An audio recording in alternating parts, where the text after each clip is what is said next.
À quelques jours de l'élection présidentielle du 18 octobre 2020, le système éducatif guinéen est fortement affecté dans son fonctionnement. Des responsables des écoles publiques et certains encadreurs participent à la campagne électorale, une attitude que ne comprend pas cet encadreur. Aujourd'hui, ce qui est déplorable, mon frère, avec le régime en place, ils ont poussé ce système éducatif de rentrer dans la politique.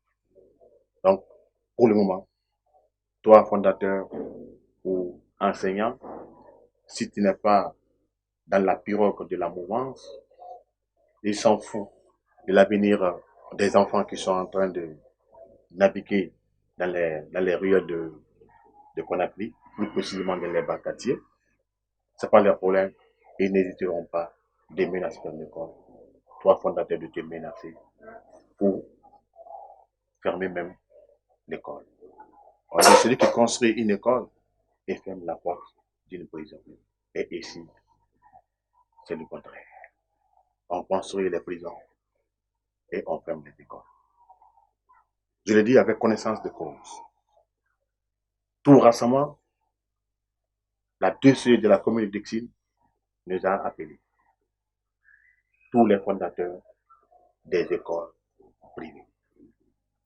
Ils n'ont pas hésité de dire que chaque école doit contribuer 50 000 francs pour soutenir la candidature du professeur Alpha Condé. Pire, certains enseignants des différents partis politiques en lice ont abandonné les salles de classe pour participer à la campagne.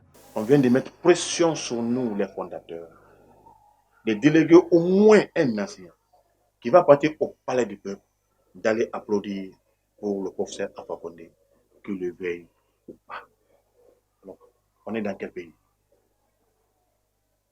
Même les ministres, je sais que ce sont des postes, comment on appelle ça, électoraux, politiques, d'accord, mais ils ne sont pas du tout obligés d'abandonner le bureau pendant un mois d'aller faire les mamelles.